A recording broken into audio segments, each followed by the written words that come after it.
A secret meeting. No cameras, no media, just contracts being quietly prepared. But its consequences could change the global technology landscape. Americans used to believe in a dream: bring jobs back home.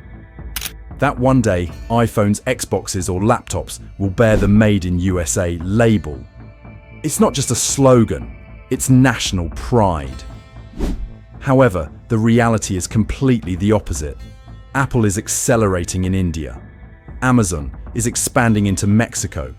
Microsoft is dispersing Surface and Xbox production across Asia, and Meta is bringing Quest glasses out of China. They didn't just return to the US, they went even further, leaving China but also leaving American workers behind. The irony is, America escaped one dependency but didn't bring jobs to its own citizens.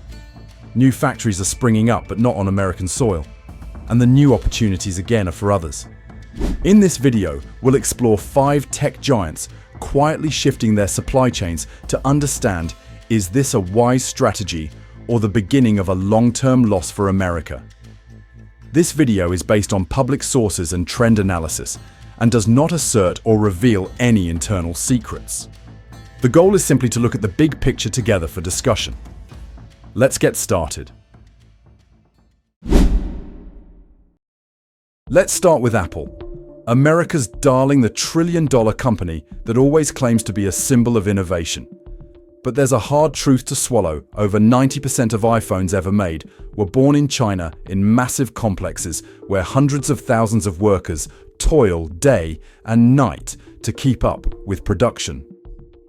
Now, what that number has fallen to around 70% and continues to decline. But please don't be too quick to hope that Apple will bring its factories back to Texas or Ohio. In reality, Tim Cook is moving the suitcase to India and Vietnam. Foxconn, Apple's close partner, has poured a fortune into Tamil Nadu, India, transforming it into a mini China. Meanwhile, in Vietnam, iPad and AirPods assembly lines are springing up like mushrooms after a rain. It sounds impressive diversifying the supply chain. But essentially, this is how Apple is running away from political risks, from COVID lockdowns to the threat of chip bans. Tim Cook knows well putting all his eggs in the China basket is a gamble that cannot be repeated. What about Americans? Sorry, don't dream of cheaper iPhones. Because building a new factory in Bangalore or Bakjiang isn't free. Apple simply changed the label. Instead of assembled in China, you'll see made in India or made in Vietnam.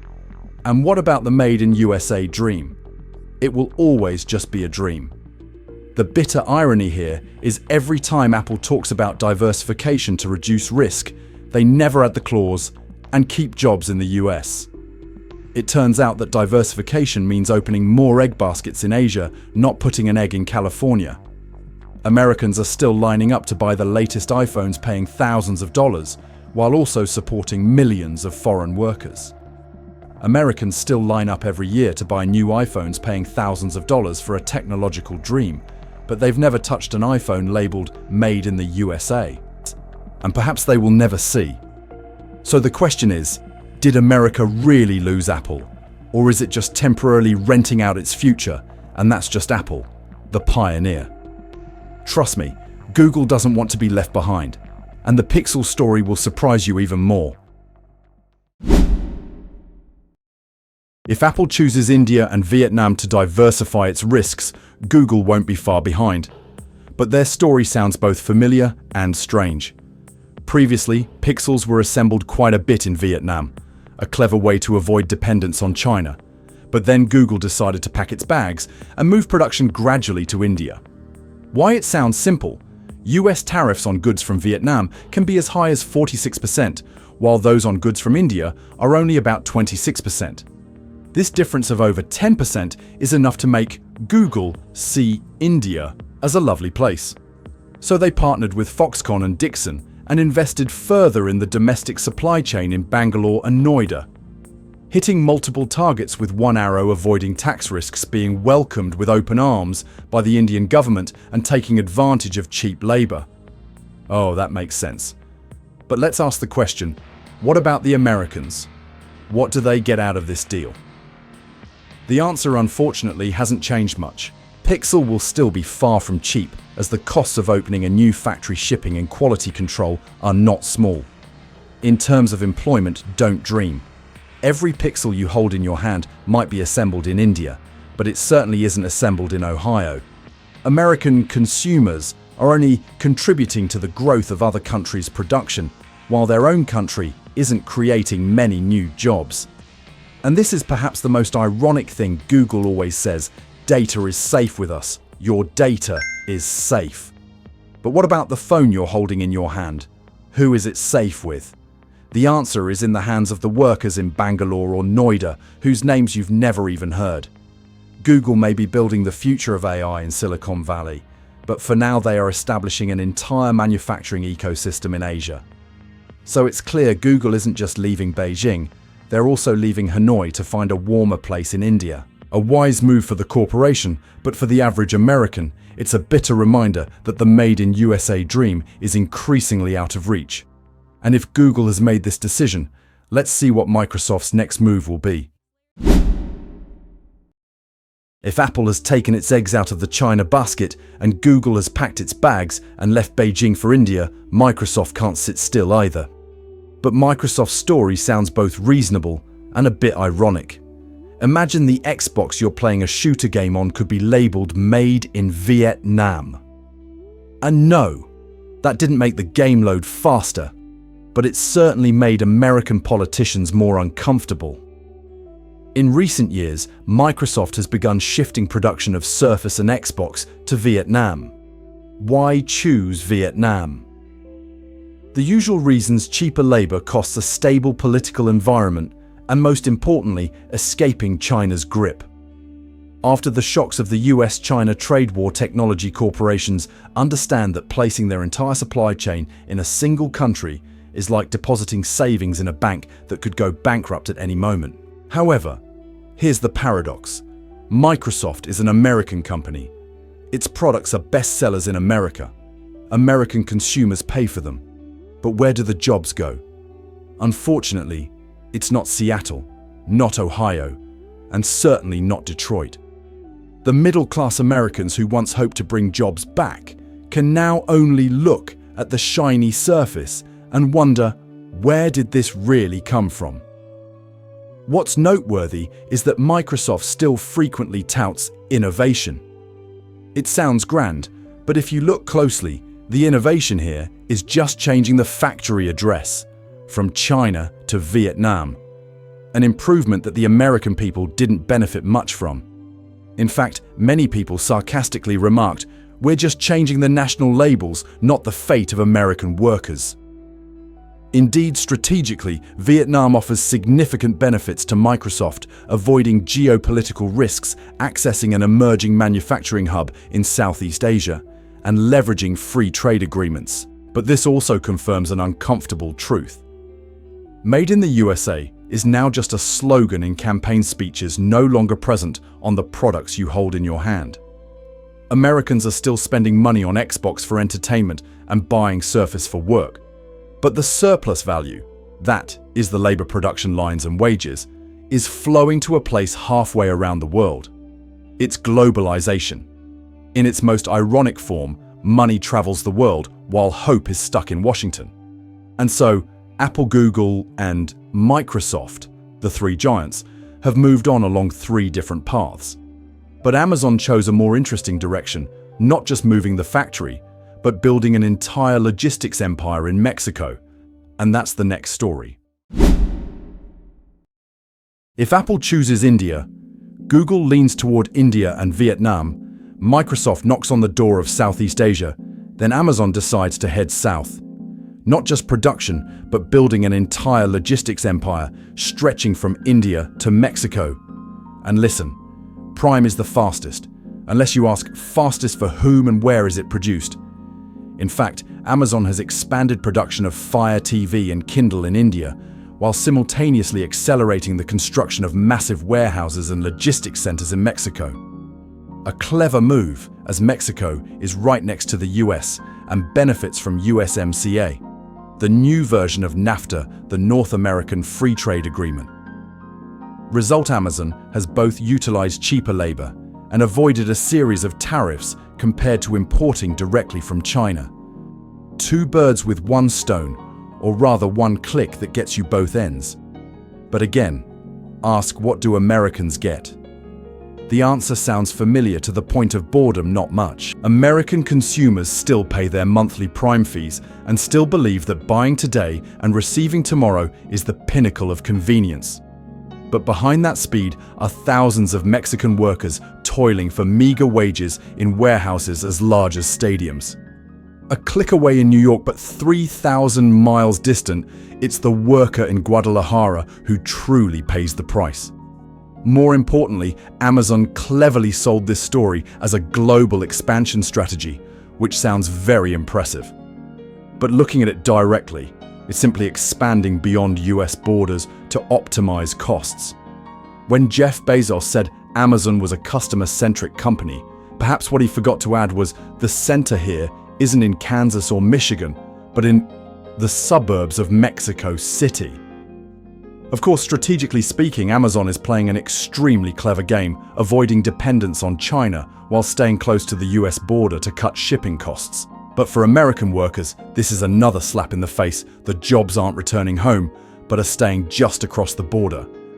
This is perhaps the irony of the age of globalization. Americans pay for prime speed, but it's the Mexicans who sprint through the giant warehouses.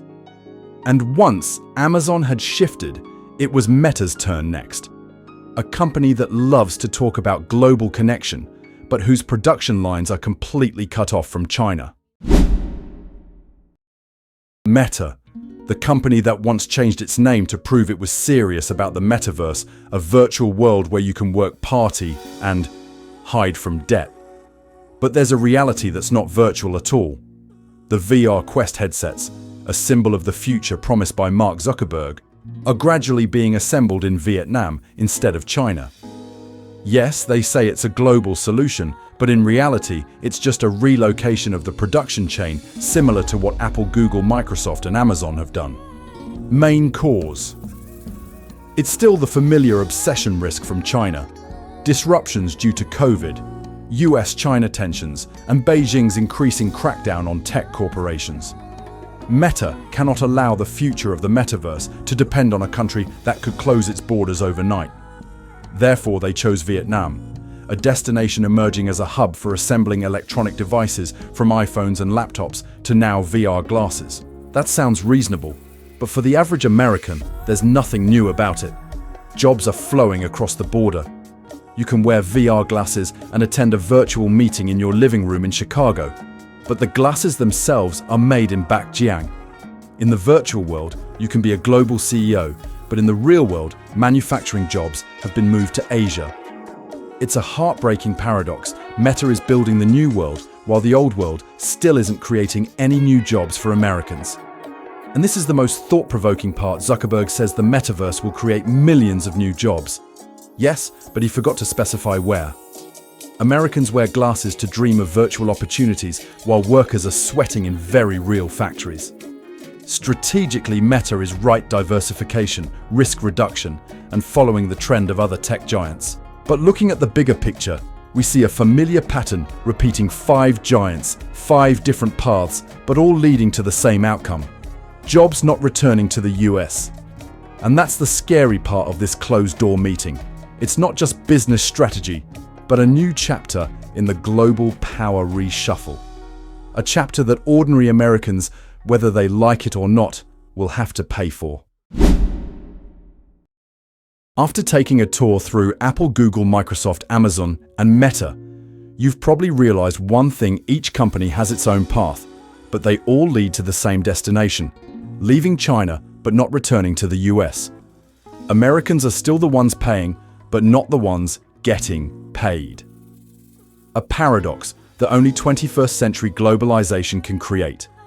Apple is diversifying by shifting iPhone production to India and Vietnam. Google is leaving Beijing and moving from Hanoi to Noida. Microsoft is turning Vietnam into a new base for Surface and Xbox. Amazon built an entire logistics empire right across the border, while Meta brought its VR Quest headsets to Vietnam. 5 directions. one repeating pattern: avoid China, optimize costs, and neglect American jobs. Does that sound familiar? This is the new version of what happened since the 1970s, when the steel, textile, and automotive industries left the US to seek opportunities in Japan, South Korea, and Mexico.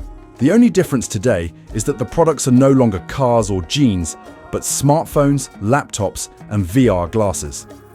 Technology changes, but the old logic remains. Profits are globalized while jobs disappear from the American map. Second commonality. All these decisions were discussed in closed-door meetings. No live stream, no promises to workers, just Excel spreadsheets about cost, tariffs, and political risks. The average American only knows about things when they're finished, when the iPhone says, assembled in India, when the Pixel ships from Bangalore, when the Xbox is made in Vietnam, or when your Prime package rolls off a warehouse in Guadalajara. You pay, but you don't have a say. The third common point, and also the most bitter while the US government is shouting, bring jobs back home, it is actually creating policies that make big tech choose other homelands. Tariffs, barriers, and political tensions with China have left corporations with no choice but to seek new destinations. And that destination is rarely the US due to high-cost, complex labor laws and the fact that no CEO wants to cut profits to keep jobs in the country. Consequence: American consumers are caught in a vicious cycle. They want cheap goods, they want economic security. But these two things are difficult to coexist. They have iPhones at a stable price, high-end Pixels, new Xboxes, modern VR glasses, and fast Prime shipping. But they also have additional worries. Jobs in their home country are becoming increasingly scarce. Supply chains are dependent on distant lands, and American power in the global economy is being eroded bit by bit. This is no longer a purely commercial story. It's a geopolitical chess game. In this context, big tech is both a player in its own right and a pawn manipulated by Washington. China is losing its advantage as the world's factory, but the US isn't necessarily the winner. Instead, third countries, India, Vietnam, Mexico, emerged as the true beneficiaries, and the Americans. They still sat in the stands, bought expensive tickets, watched the game, but were never allowed on the field. And that is our final message. The secret meeting of the five giants was not just a business decision, but a turning point in the redistribution of global power. The question isn't what China will lose, but rather, what will the US, and especially the American people, have left? So we've come full circle around the closed-door meeting of the five American tech giants. Apple, Google, Microsoft, Amazon, Meta. Each company is heading in a different direction, but they all choose to leave China without returning to the US.